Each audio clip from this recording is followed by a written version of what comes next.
Preacher Rob Bell, when he's teaching Bible studies or teaching on texts, he invites people to consider 3 questions when they're engaging with a particular passage.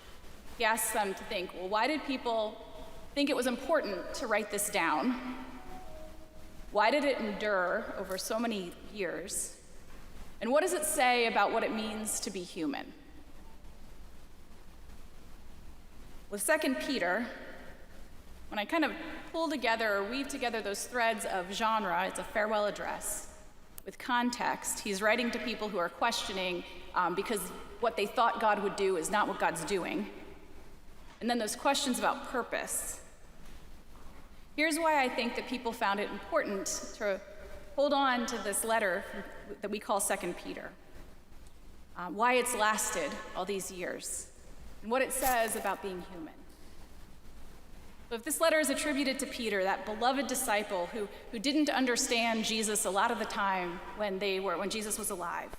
Peter who tried to walk on water but sank and Jesus had to rescue him. Peter who saw Jesus glowing in light up on the mountain, but then who not long after that denied knowing Jesus 3 times, and then who showed up at his grave and witnessed the resurrection.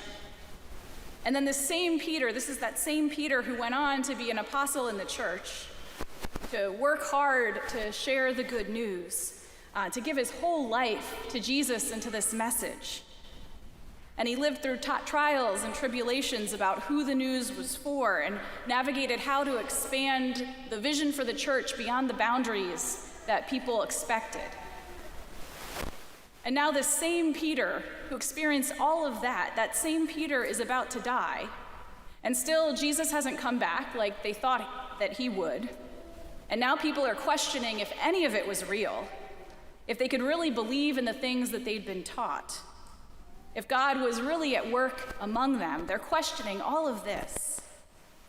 If all of this is Peter's context and his history, then I wonder if maybe this letter is the older generation saying to the younger generation, no, this is real. What we saw was real. What we gave our lives to was real. Maybe Peter's saying, I know Jesus hasn't come back yet like we all expected he would, but what I want for you is this, to live in line with your faith. That's your stability. That's the source of your peace. Not knowledge about when Jesus will come back, not arguments about if this or that Old Testament prophecy is about this or that thing in our time, not the brash and reckless actions of greedy people among you who are just in it for what they can get, not the empty words of scoffers who party all day but then don't look out for their neighbors. None of that is where I want you to focus. But what matters is how you live in line with your faith, how you give yourself to God, how you trust God even when you don't see the immediate signs of God's presence.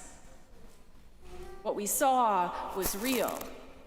What we gave our lives to was real.